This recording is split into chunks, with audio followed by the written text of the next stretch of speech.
and most successful companies share one thing: they develop their people. The Success Launch Point makes it simple with on-demand courses, live coaching, and a thriving professional community.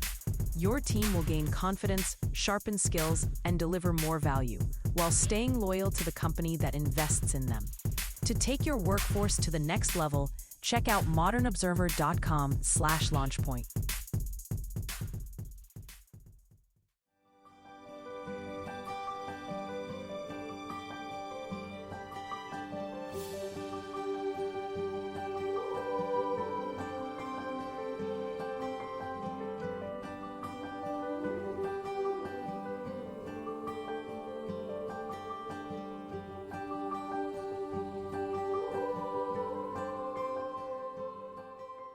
We are lighting the candle, a world that works. Hi, everyone. I'm Bill Correll, and I'm here with my partner in empowerment, Jeremias.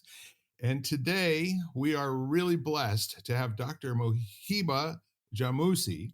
Did I say that correctly? Correct, indeed. Yes. Okay. I think my prior study in foreign languages helped out a little bit. Uh, with that said, let's do the introduction properly.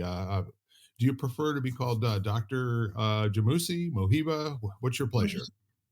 My Mouhiba. greatest pleasure, Mouhiba. Mouhiba. Okay. So, Mouhiba, where are you in the world today?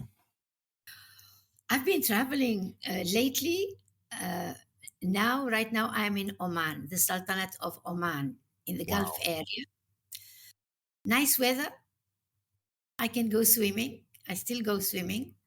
Yeah. Fantastic weather. That's wonderful. So, we're here celebrating the publishing of a book. And Jan and Mouhiba have both been co-authors, along with about 4 or 5 other people, it seems. Now, if you've been listening to the show, we've had several other authors on. We've had a ball with absolutely everyone. I don't expect for this to go any different than that, because we always have great conversations. So I think with that said, Mouhiba, would you give us a little bit of background on your chapter, what the book's all about, and really what it is for you? Well, I have always lived simply. I've always lived in simplicity. So when the words simply live and live simply, these words resonated with me. And I thought, yeah, that's what I have always been. That's what I have always done. And simply became our cherished book, with each one of us writing a chapter. And the feeling I have is that we were writing together, different stories at the same time together. That is what made this book come, and I often refer to it as our first baby. Yeah. I love the sound of that. So, what is living simply to you? It's just do it. I say it in my chapter. You want to do something? Isn't it simple? Just do it. And I add, so what? If it turns out not to be the right thing to do, don't do it again. Learn a lesson and don't repeat the supposedly called mistake, because it's no longer a mistake when it teaches you something, when you learn something. Simply living is transparency for me. You want to be someone? Be that one. I've always been like this, from early years until my later age. I love the sound of that. And to me, what I'm taking away from it is something that I learned probably a little later on in life than you did. And that is that worrying over a decision is the wrong place to put your energy. Either do it or don't, and once you've made the decision, you're now free to do something else or re-examine it later on. But more people get taught procrastination when they have simple decisions to make and they think they need more information all the time. And I love what you said, the just do it. I wonder if anybody would ever use that as a company slogan. Oh, they may have. May But I think the neat part of those three words is they can land differently and mean completely different things to different people. And what I hear you saying that's really empowering and powerful is that if you have an inspiration to do something, strike while the iron is hot. Take advantage of now, and don't worry about getting prepared for it, because you're either enough or you're not enough. And if you're enough, don't worry about it. And if you're not enough, don't worry about it, because there's something to learn. Absolutely I love it. true. Absolutely. That's the only way to learn. Like, I mean, if you do something and you're not enough, all of a sudden you realize, well, if I want to do this, I have to learn something. Like, I have to do something because I want to do it. And if I don't want to do it, okay, well, it's not, like you said, Bill, it's not worth my energy. So then I'm like, oh, okay, well, it's like, not thinking. It's always like I say to people, it's realizing, like, if you go and move, because moving is a big deal. Like, when I moved, I thought to myself, well, if I don't like it here, I'll move again. Yeah. If it turns out it's not the right place. That initial move was a big move. I had lived in the same place for 30 something years, and that took me a long time to make that move. But once I did it, I was like, well, if I don't like it here, or if it doesn't work out, I'll go somewhere else. Yeah. I love the way you put it, Jan, because you remind me, listening to you, it reminds me of the simplest decisions. Should I take my shower right now, maybe leave it for later? And if I'm thinking about it twice, I go straight away underwater. I say, here, I'm taking my shower, so that I'm not overthinking. And it goes all the way to my most important decision, which was leaving my country 20 years ago exactly. Leaving my country, I was not feeling at home any longer. I was not feeling so well at my place of work. I was a university professor. I loved my career. I loved my job. But I started feeling like some sort of burnout. And at home, I was not feeling as comfortable as before. Okay. I had the opportunity to leave. I did not leave home. I did not leave my work. I left my country altogether. And I often say, I took my passport, left behind my car, our house, our family, our everyone. Bye. I'm going elsewhere. I hear a call. And I went. And I've been here, there, anywhere, everywhere, including back home for the last 20 years, feeling how much I have learned and how simple the decision was after all. Mm. Move. It's an As Jan interesting. said, move. I moved. Yeah. So the first decision was to be a decision maker and to really not have or attach any any conditions on outcome. And I think that's what most people do. And have you ever heard that perfectionism is just the highest form of self-righteous procrastination? No, first time I hear it. So the point is that perfectionists never actually have to pull the trigger, right? Nothing will ever be perfect in this human form. Mm-hmm. Perfection comes later when we're in the spirit form or whatever you believe. But the point is that while you're using this measurement tool called perfectionism, it's just you're procrastinating. You're putting off doing what you know needs to be done, or some other way of demonstrating to other people that you're from a higher level of thinking.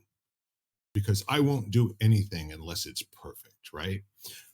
Well, the immediate thought after that is then you probably don't ever do anything, do you? Absolutely true. Yeah.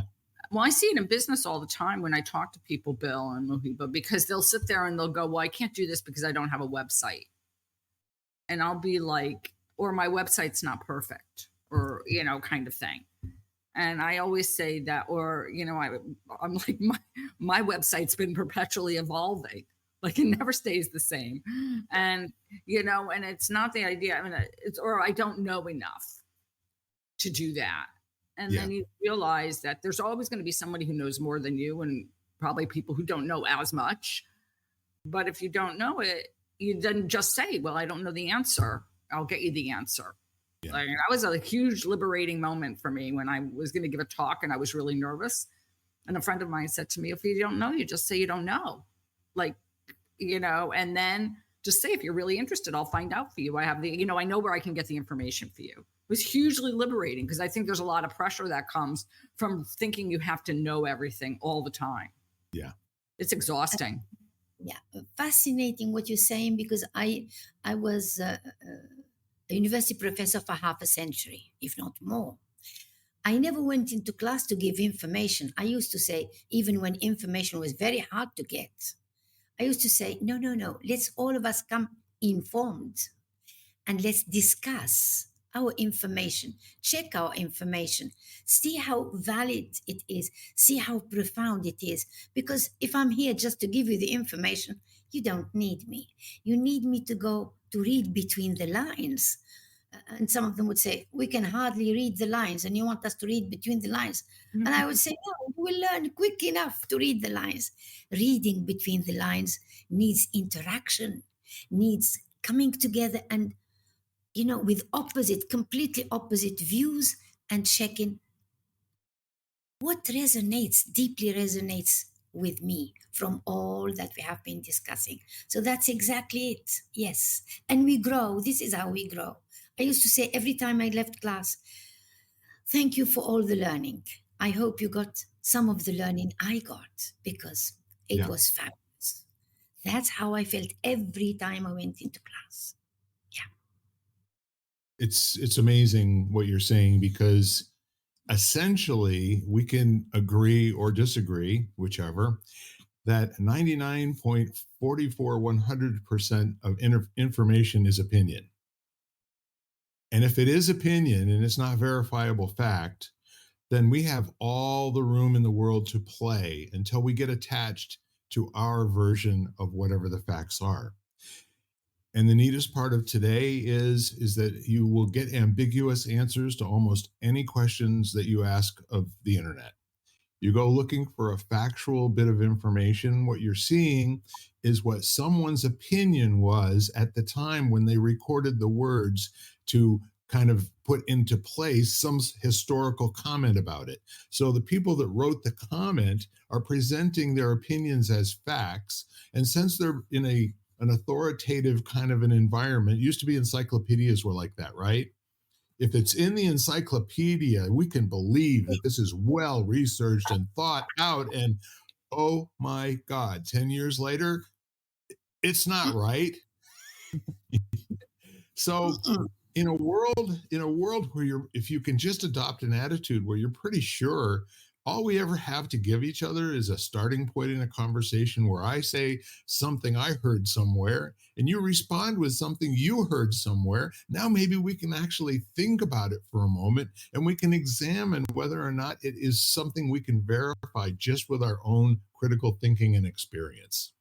Critical thinking is the expression I used so often. I became sort of tagged the one who encourages critical thinking. I used to ask questions. Somebody would say, I'd say, no, thank you. According to a book or a person or a historian or whatever, that's you. That is your right to refer to whoever. But I would like to know what you think. After having read all these books and listened to all these people, what do you think? If I say women are inferior to men, what do you think? Not what some book tells you or what somebody told you. Just what do you think and what is your evidence to say this? And I would often say, as long as you are consistent, you are relevant, and there are no double standards, I can listen. It's only when I hear, there's a lot of contradiction in what is being said, let's avoid that. Go straight to a point, prove it, it makes sense. When we go into different theories according to what we want to prove, there I say no, because I used to teach history. Among the things I taught history. So I would say, please just take some sort of line of thinking and continue. That's what I used to say.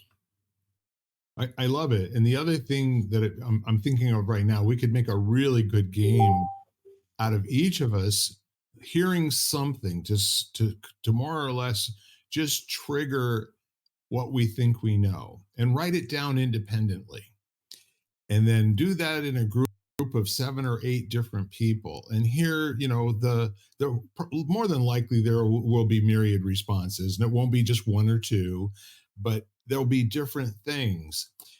And the critical thinking part then becomes when we put them all in a pile and no one owns what they wrote any longer. And one by one, we open them up and we read them to the entire group and we respond to 3 questions. I'm making this up as I go along, so give me a little room here.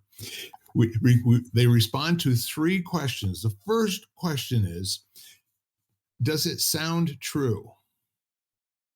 The second question is, if it's true, why does it need to be stated somewhere where you can learn to repeat it?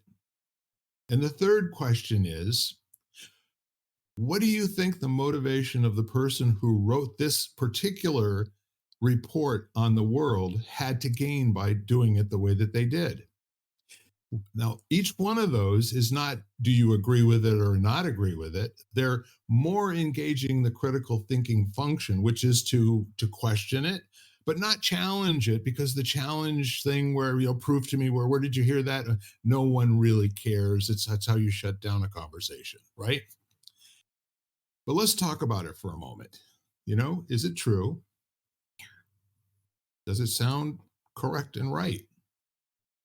And why did they write it the way that they did? Yes. And if nobody owns what they wrote on the paper, and then after you get into it, they won't even remember what they wrote on the paper. I love the way you put it when you speak of play. Words you have used game, you have used critical thinking. Yes. The more people sound serious, they have something extraordinary to tell me, be it a politician, be it a lawyer, be it an unskilled worker, all the same. They sound unbelievably serious. I find it funny. All of a sudden, I go the other way. I say, are they taking themselves seriously? Who are they fooling? Who are they fooling?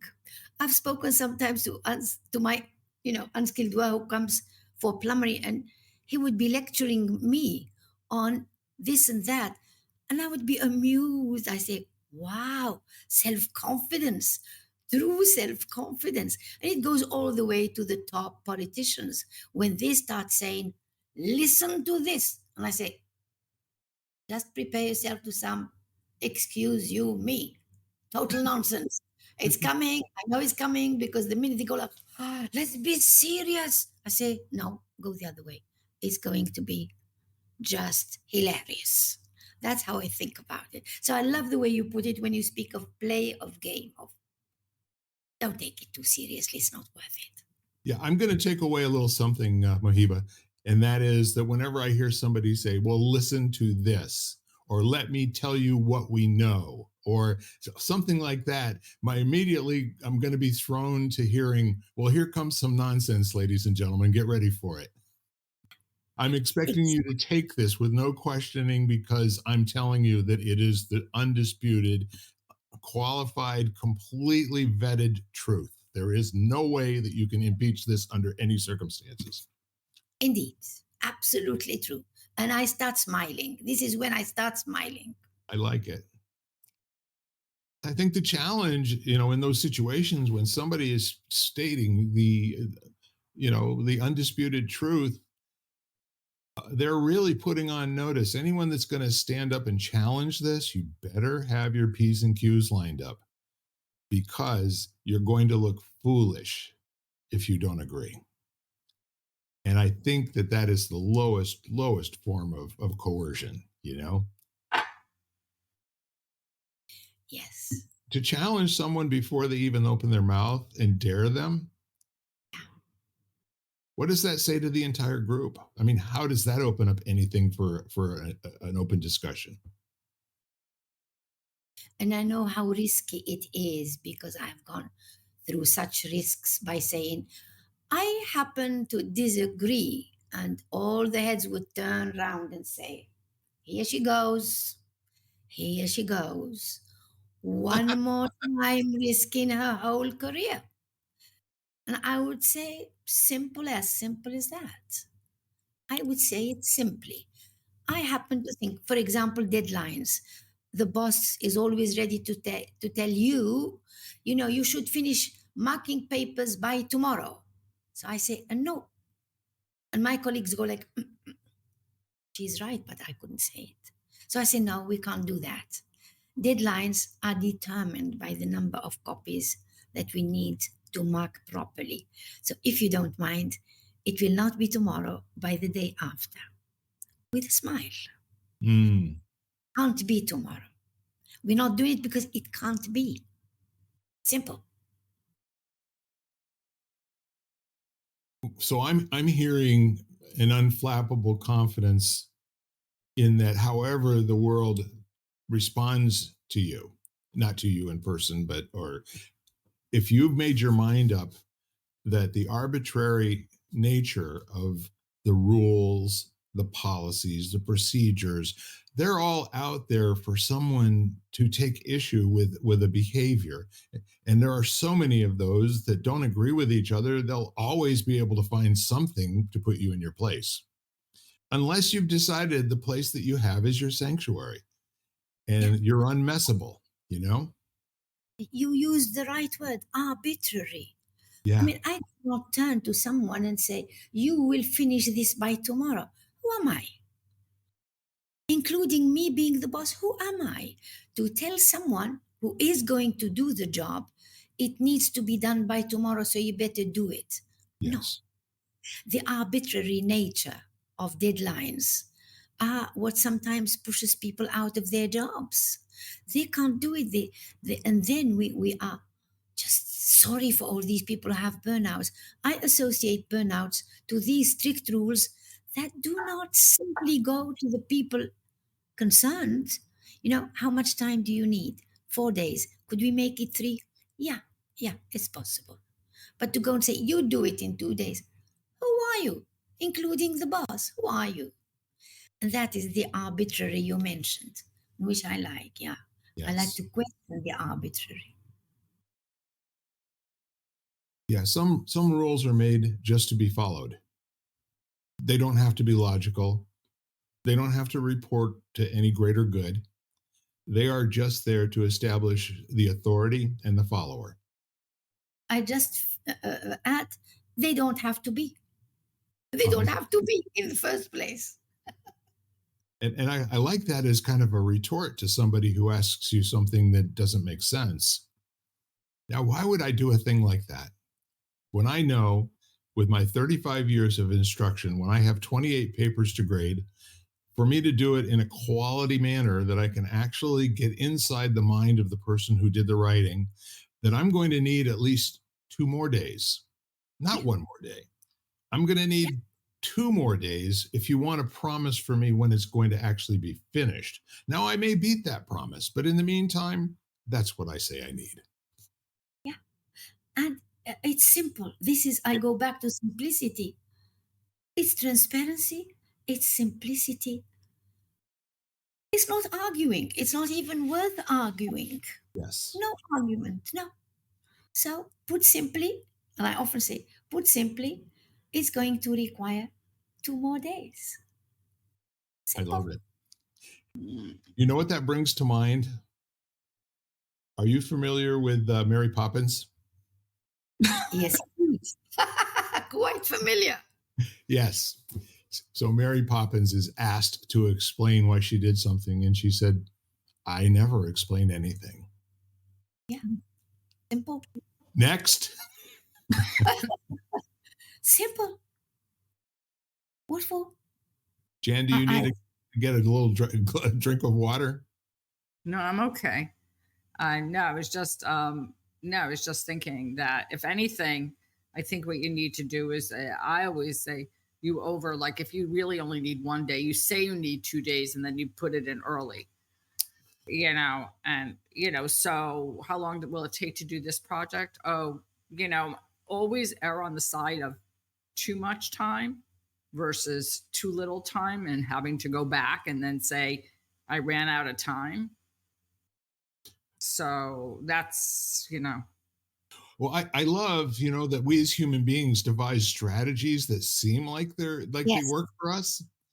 well, I However, think it looks better I think oh, it of looks course. better to hand it in before you said it was going to be, as opposed to keep extending because all of a sudden you weren't able to do it. And you're like, oh, okay, well, this is, and always basically depending on the size of the project, assume that it's going to be probably more complicated. It might take you more time than you actually allotted because you might not have been thinking of all the different nuances at the time. It's just Uh, my, On the one hand, I can tell you that many organizations do appreciate people who are never late. However, along the lines of perfectionism, many of those people never deliver. Okay. So, in my experience, especially in large organizations in manufacturing, when I had people that worked for me, I told them, I want you to know that whatever you do or don't do today, no one's going to die. Okay. And I'd look around the room and I'd wait for somebody to take issue with me. But you don't understand. This is how we've always been told, we have to do this, And I said, well, let me ask you a question. How many times during the course of a day do you get interrupted on all the other things that you have to do? And so I asked each of them, whenever you are given a task by somebody else, ask them to tell you how important is that you get this right away. Can you wait until the end of the day? Can you wait until tomorrow? Will those things work for you? I do have my plans for the rest of the day. I will change them, for the appropriate, you know, intensity of the deadline. But at the same time, people didn't promise when they would get it done. They promised they would give it their best attention, mm-hmm. which is a different paradigm No, than under promising and over delivering, or over promising and under delivering, which is the way most organizations work.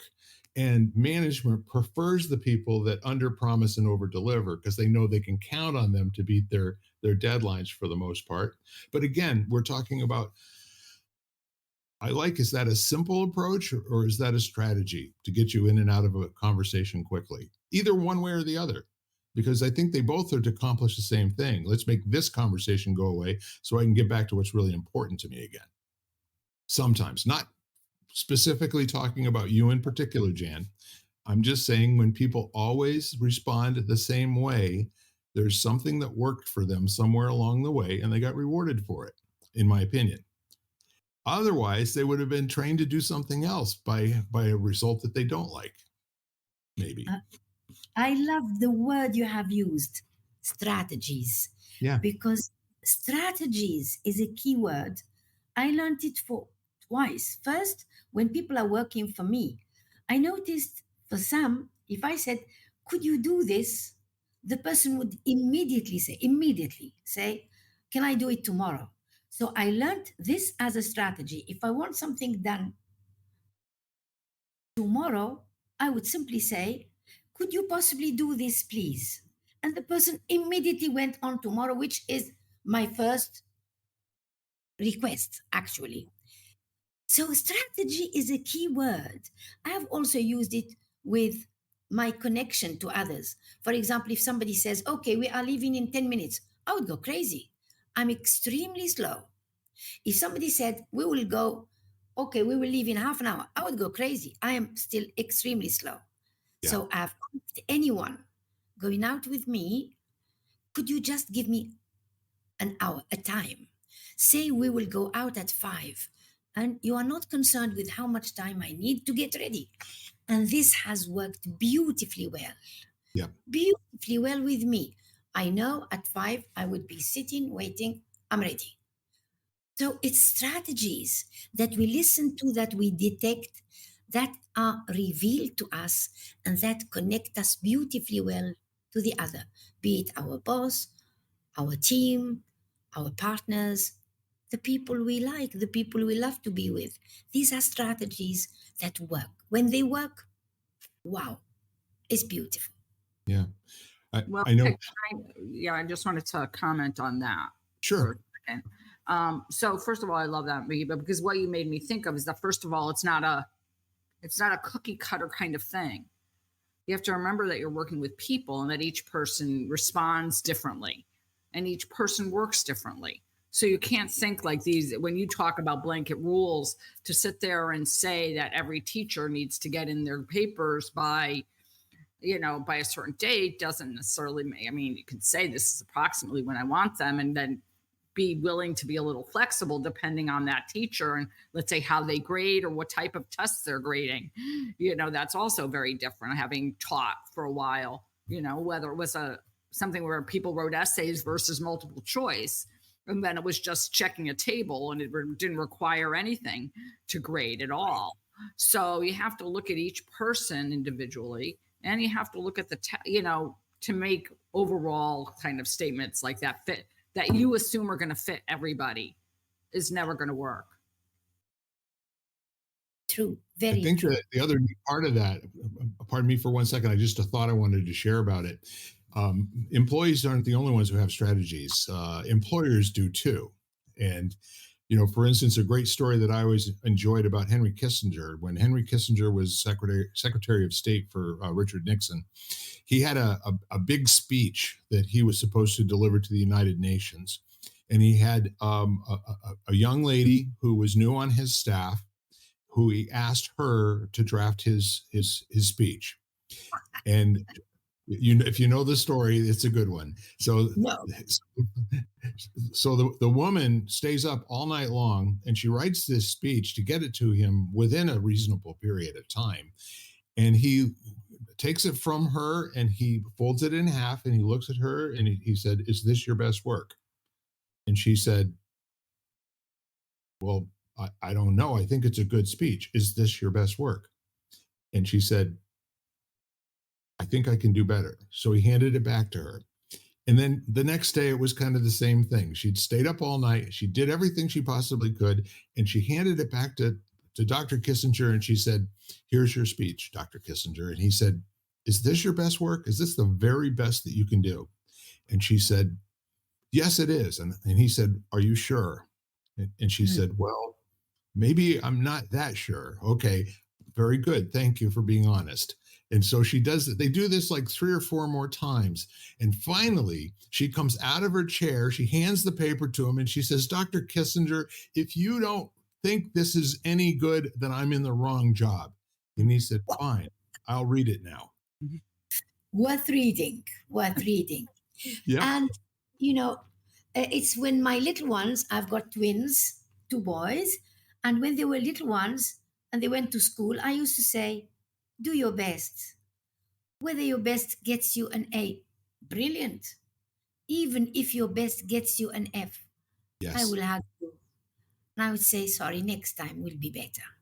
But do your best. Yeah. Because if you don't, then it's not worth anything. Even a B would be not good enough, but it's good enough. Your F would be good enough. It would draw my compassion, my empathy, my love for you and say, we'll try better next time. That's Yeah. it. Do your best, regardless of what then happens, what others think, whatever. That's it. That's my best. I can't do more. I can't do better. I've done it. Yeah.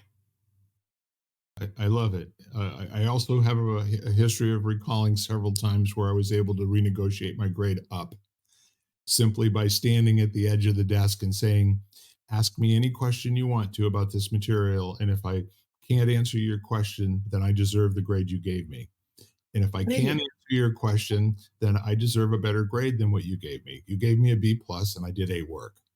And so they do that. And, I was so sure that I had memorized the facts. Did I understand it? Maybe not. But the point is by being, that willing to engage, let's try it again now and see how it works out. And I had some great teachers that were more interested in constructing my ability to back up what I had answered.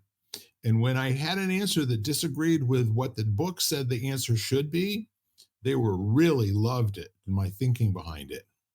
And I Yes, had two teachers once tell me, that different teachers. One, I was taking an oral exam on the Third Reich, and my professor Terry Enos, as a matter of fact, he said, "I love your ability to articulate not only what was being said at the time, but the understanding of all the people that are involved." And he said, "For that reason, I'm going to give you the highest grade I've ever given anybody on an oral exam." brilliant. That is critical thinking. Yeah. That's critical thinking. You were rewarded for critical thinking. I remember once, just after the Arab Spring, giving my students. I was then teaching international relations, and I gave my students a simple question. Simple questions. I had different groups, so the questions went like, could the Arab Spring been avoided? What has the Arab Spring achieved? And Yes. funny enough, they found it funny enough. It wasn't funny enough for me. The people who got A had written totally different papers, contradictory papers.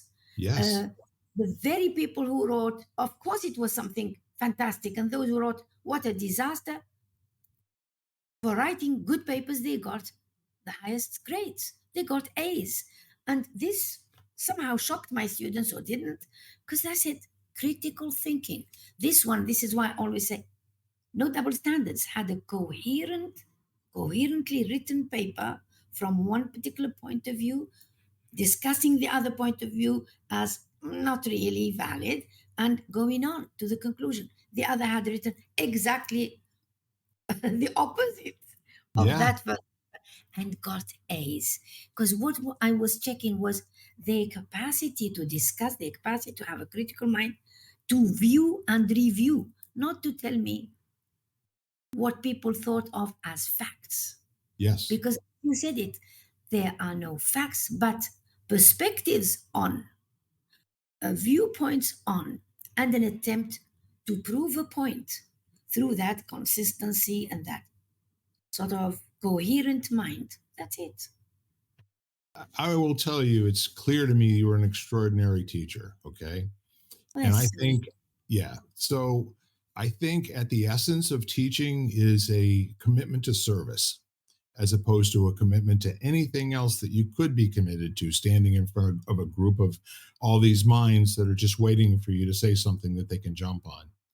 And I can tell you that some of my best teachers did not improve my grade, but they gave me more information. I had a guy, Leo Savoy, who was my world history instructor in ninth grade. Wonderful man, very good at presenting material and all the rest of that. And so one day in his class, I went up and I tried to argue a point with him. And he said, "You know what, Bill?" He said, "You make all the sense in the world." He said, "But at the time that you answered the question, you were wrong." And I said, "Really?" I said, "You're not interested in what I know?" He said, "No, you're just a C student." And I walked away. He knocked me right off of my center. Yeah, He sure. was basically telling me long before there was a Dunning-Kruger effect to talk about that I thought I was smarter or better than I actually was, and I really needed to take a look at that. And how better to knock me alive than to say, "You're just a C student." What? That It was would brilliant, you know? that would shock anyone. I know. That would Who shock wants to anyone. be known as a C student? Until later on, I found out the world is run by C students. So, Oh, sometimes F students. I'm sorry yeah, to say. exactly. Didn't graduate, you know? You know it, because what they say is so foolish. You say, I know, this is what they must have said to get their F. So, yes, absolutely foolishness. But then again, it's a pleasure to have the luxury of laughing at Yes. these. Laughing, yes, because what else can you do? What else can you do?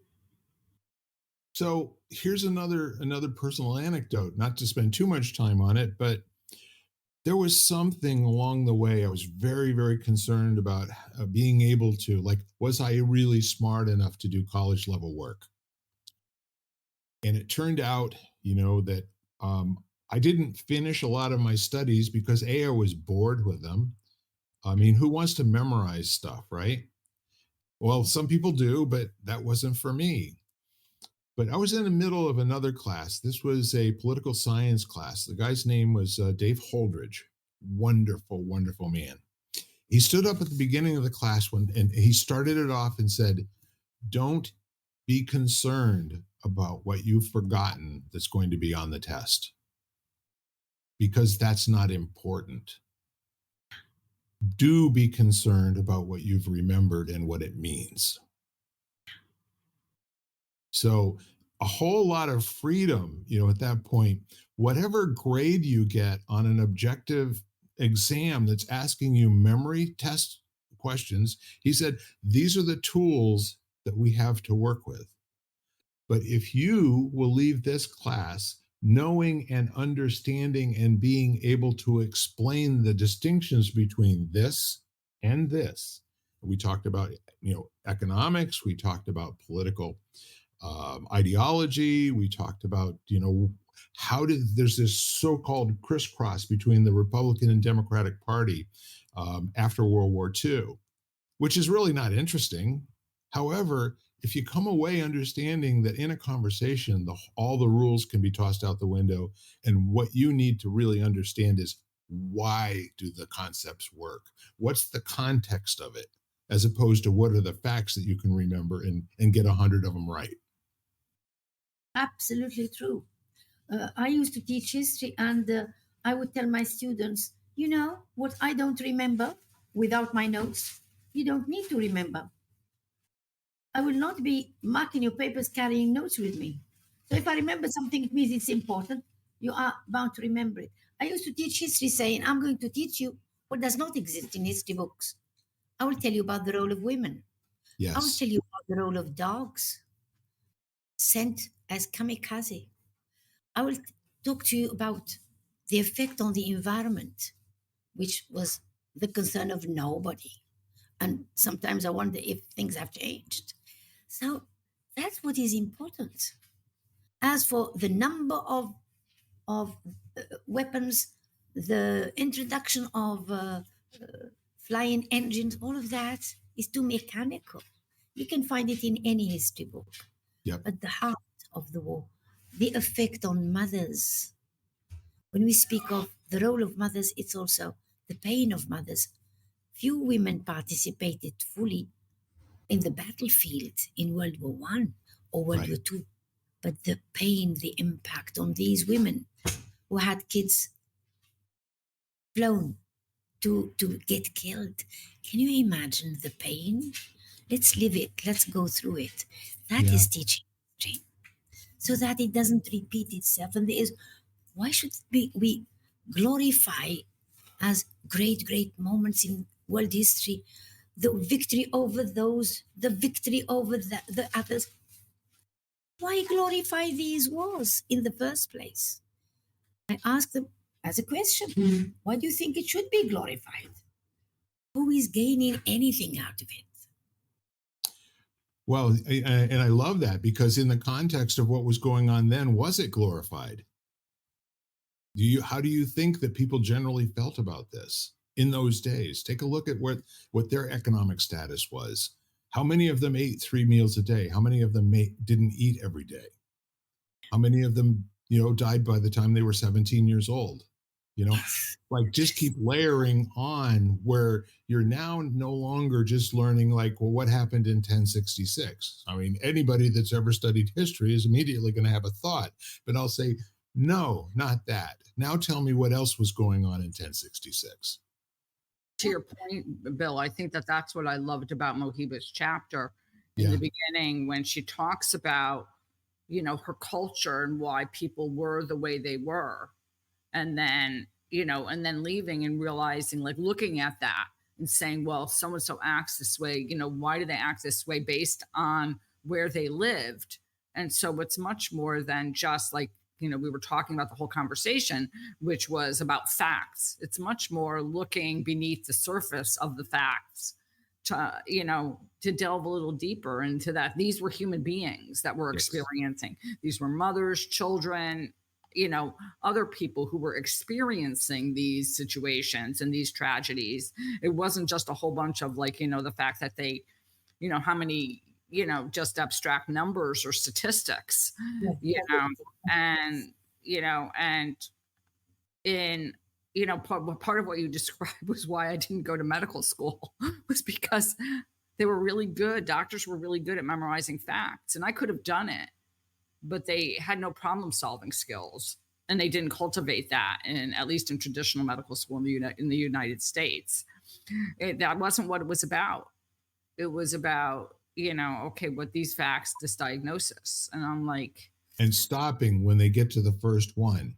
that's right. And that wasn't me. And so I decided not to go. I was like, this isn't me. I don't want to sit there and memorize a whole bunch of facts. And I'm still like, people still tell me that today. You should have gone to medical school. And I'm like, nah, I shouldn't have gone to medical school. It was like one of the best decisions of my life. I never questioned that decision, that choice I made. Yeah. But, I think that's, it's a difference between looking for wisdom and looking for knowledge, or facts. Like there is something about looking deeper beyond, looking for the threads that unite, or the threads that kind of weave beneath the surface versus looking at the obvious. Yeah. And being open. I love the word deeper. I believe in depth. I have traveled throughout countries and lived here and there and everywhere.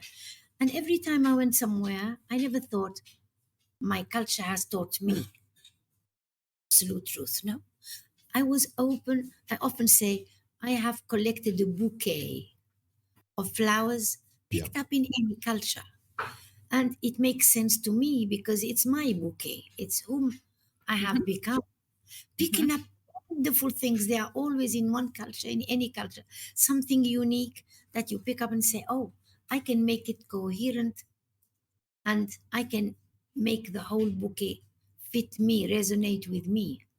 And so that's what's done. I've never thought a culture was higher, lower than my own, ever, ever, despite all the attempts to make one culture more hegemonic than the other. Not with me, because I am much more for cultures being on that same level, different, but horizontally different, not vertically different. No, none of that, none of that. And so, yes, when we open up to something different, we do get a lot from everywhere and anywhere else than our own culture, our own viewpoint, our own small little world. Yeah. Yeah. I'm absolutely loving the whole thought of if you could be open enough to be able to imagine yourself in the shoes of somebody whose culture has given them specific information and nothing beyond that, what would your appropriate behavior look like? Wouldn't it look a lot like how they are behaving?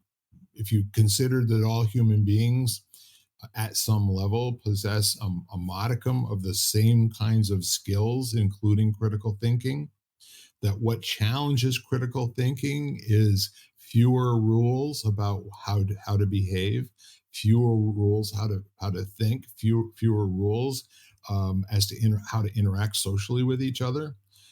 And then the whole notion of wisdom. We're, in my opinion, in a situation where there is very little value placed on wisdom. These days, it's more about how do I feel about me, and what do I want in my life? Everybody else can take care of themselves, and I'm going to worry about, having a good time while I'm here. I'm distilling this down, but when we speak about cultures generally, we're wrong. There's not like a whole culture that feels that way. There's subsets of the culture. And that's balanced off by people who are very devout in their religious practices, in their way that they apply themselves as good human beings. If in the cases where they don't have a a sense of a higher power or something greater than themselves, they at least understand that you do unto other people as you would have them do unto you. And the major thing that I think that comes out of understanding what wisdom actually is, in our culture, we do not revere people that are 80 and 90 years old who speak in very, very small sentences, but they're powerful, or they speak in silence, which is completely powerful. It gives you an opportunity to consider for a moment something other than what would normally be put into that place. But the fundamental definition of of uh, of wisdom, where wisdom comes from. From wise people. Well, how they get wise is wisdom um, comes from good judgment. And where does good judgment come from?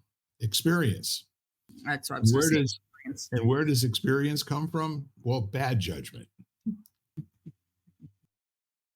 So we kind of take away, the freedom for people to get things wrong. And then they have to go through life acting as if they've got it handled when they really don't.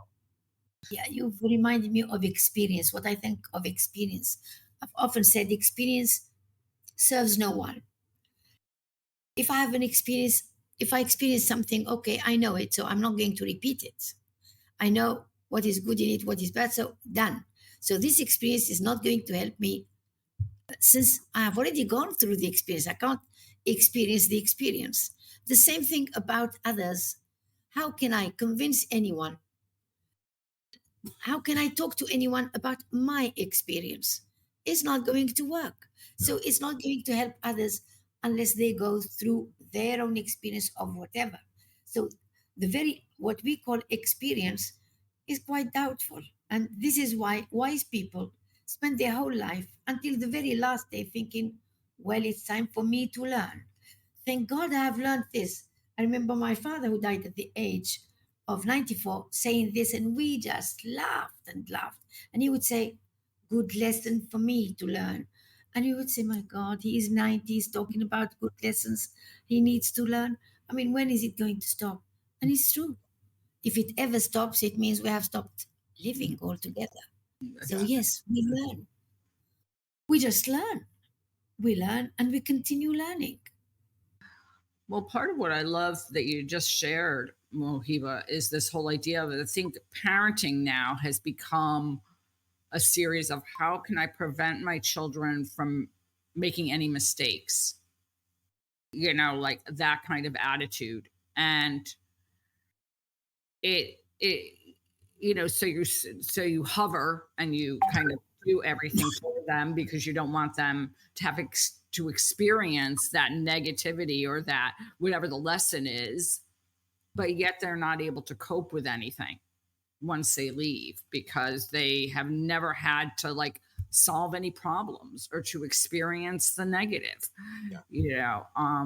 I was having this conversation with somebody I knew one day, and I loved her dearly, and she had two kids in high school, junior high school and high school. And she said, she was in a rush. And I was like, where are you going? She's like, I have to go drop off my son's homework because he forgot it. And I remember thinking to myself, if that was me, I would have forgotten my homework. I would have learned the lesson that I needed to remember my homework going forward. And my mother would never have brought me my homework. And it wasn't, and it was such a different way to think. It was like this thing of, there are no consequences to your behavior. And one of the things you said, Bill, is I think that what religion taught people in a lot of cases, and not so good, in some cases negative, but religion teaches, and the basis of most religion is instilling some sort of value to people. They kind of give people a standard of values. You should be, most religions at the base, you should be kind, you should help your neighbor, you should treat your parents with respect and, or elders with an element of respect. And so basically, you should honor the earth. You should be grateful. Basically, it's a series of values, whether you believe, and I'm not saying you don't believe in a higher power, but that was what happened when, let's say, religion got to be out of fashion, or where people didn't have some place to call, either your culture has to instill it, or religion or something else has to, maybe your parents or whatever, but somebody has to instill those values in you. Yeah, it's the usual, the eternal problem of should people stick to religion and then they have got a set of rules? Should people just stick to moral, ethical rules? We never know. What I have noticed is that most people in any religion manage to turn it upside down, exactly upside down. Oh, I know. It's fascinating, fascinating. Human beings manage to listen carefully, very carefully, to what their religion says, and then say, okay, so what I understand is turn it upside down. And the examples are so obvious. In my own religion, we fast. We fast to understand poverty, to understand the suffering of the poor. So fasting has become an opportunity to eat well. Because you have been fasting all day, at the end of the day, you better eat a very good meal. When I think of Christianity, I think of Christianity, and in Christianity, when you look at Jesus Christ, having a little cloth there covering him and being there, poor, the poorest you could ever be.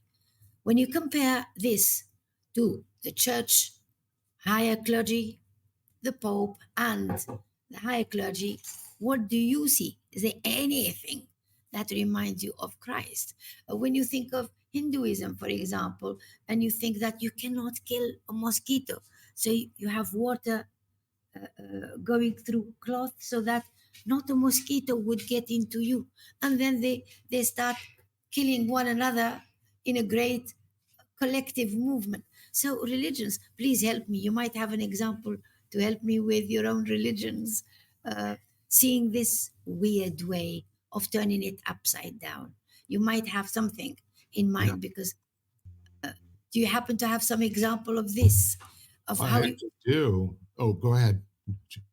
Yeah. just No, I'm not saying that but I know that there are those who believe that originally, like, the laws of kosherous, or keeping, or the way you slaughter animals, yes, it was humane and all that kind of stuff, but a lot of the other laws of mixing milk and meat and all this other stuff happens to be very good for digestion, but have been, the interpretation of them, you might say, has gotten very, manipulated through the years. So, I think that is one example where laws that were created thousands and thousands of years ago may not have to evolve, may have to evolve depending on the times. And it's always the interpretation of those laws where it gets messy. That's the best way to put it, where it gets messy, because it does. It gets very messy. Well, whenever you are in the process of overthrowing a way of thinking, it's very messy entirely. Sometimes it's messy to the point where people's heads come off, So, but if I think in terms of let's just say where there's a void and people have kind of lost their trust in standard religions, all of them, not one or two, but pretty much all of them. And that all the institutions have now no longer have that built-in integrity and trust. What do you do in place of that? Well, you build out a society that's based on nihilism, based on, as you said before, hegemony. It's based on who's better than who, and it's based on the virtuous behavior that gets you, good feelings, from your peers. Okay, has nothing to do with how you conduct your life. It has everything to do with how you think people think you're conducting your life, which is just really a ridiculous way to try to live. And as a result of that, you get people that can justify in any moment any behavior that they want to, that they want to do, because they're pure of heart. And killing these people is okay because it gets my point across to the rest of you. And what it really all comes down to is that when people get tired of that and it has no more energy or gas and isn't giving them the kind of accolades from their peers that they really got in the beginning when they came out and said things that sounded bold and sounded, my goodness, I can't believe you're saying that. What would your parents think? Well, don't tell them because I can't go home anymore. But see, that's the new religion. It's the new religion of self. It's the new religion of aggrandizement. And since there was nothing else for them to attach to, it has to run out of gas very quickly, especially when you take away, the audience.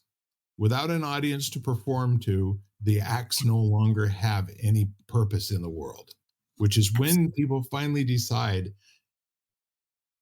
there must be more, right? And sometimes that happens when they're young. Sometimes it happens when they're in their 40s.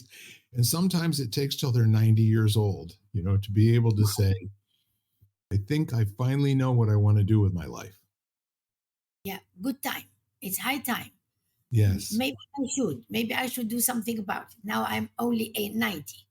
So it's, these are all just we take them seriously, less seriously. It depends on the moment, really. Yeah. Sometimes they reach these high level of ridicule that you can't do anything about it, but just smile, hopelessly smile. Yeah. There's nothing more to say or nothing more to do. Just smile. Yeah. Quietly smile. Quietly smile indeed. What a wonderful way to spend an hour. Thank you, Bill. Thank you, Jan. Mouhiba, will you come back? Anytime. Excellent. Jan and I just love, sharing our conversation. We're good if we're alone, but we also really love having other folks involved. The energy is wonderful. And coming all the way from Oman today, I think that's pretty good. Mm-hmm.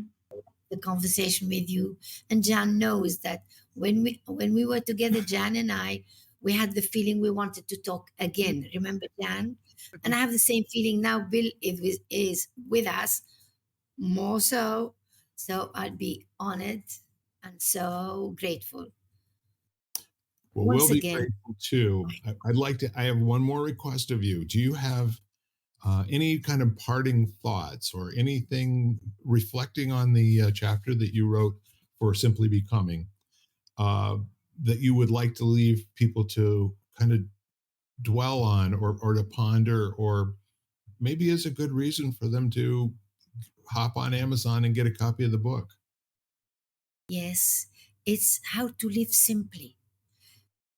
We tend to complicate everything. We tend to think everything costs too much. Everything is too difficult to go on to. No. And I explain in my chapter that you can be so happy, so happy. You can afford so many activities because they are free of charge. And you can do so many things because you just do it. You want to do it? Just do it. Life is unbelievably simple. Just open your eyes to the simplicity and it's there. And it can accompany us throughout life at any age. That's my final thought for now. Beautiful thought for now. Thank you so much. Jan, how about you? I mean, I always love speaking with Mouhiba because I love that, because I tend to complicate a lot of stuff. So I need her to remind me that things are a lot simpler than I believe a lot of the time. And her attitude on life is always a true gift. But I'll keep it very simple, as our request for always is let people that out there in the world, let them know that you value them. Send them, 3 words. Those 3 words, I value you. It doesn't have to be more complicated than that. You're right. You're right, Jan. You're So right. perfect. Well, ladies and gentlemen, let me just remind you, we are lighting the candle. It has been my privilege to spend time with my partner in empowerment, Jan Jeremias, and my new partner in empowerment, Dr. Mouhiba Jamousi. Thank you very much, ladies. And thanks all of you I love you all madly. Have a wonderful week. And then come tell me all about it, please. A great day, everyone. You've been listening to Lighting the Candle, A World That Works, part of the Xvadio Podcast Network. You can catch every episode of Lighting the Candle, as well as the rest of the network, at xvadio.com, the Apple Podcasts app, YouTube, Spotify, iHeartRadio, Audible, Amazon Music, and wherever you find podcasts.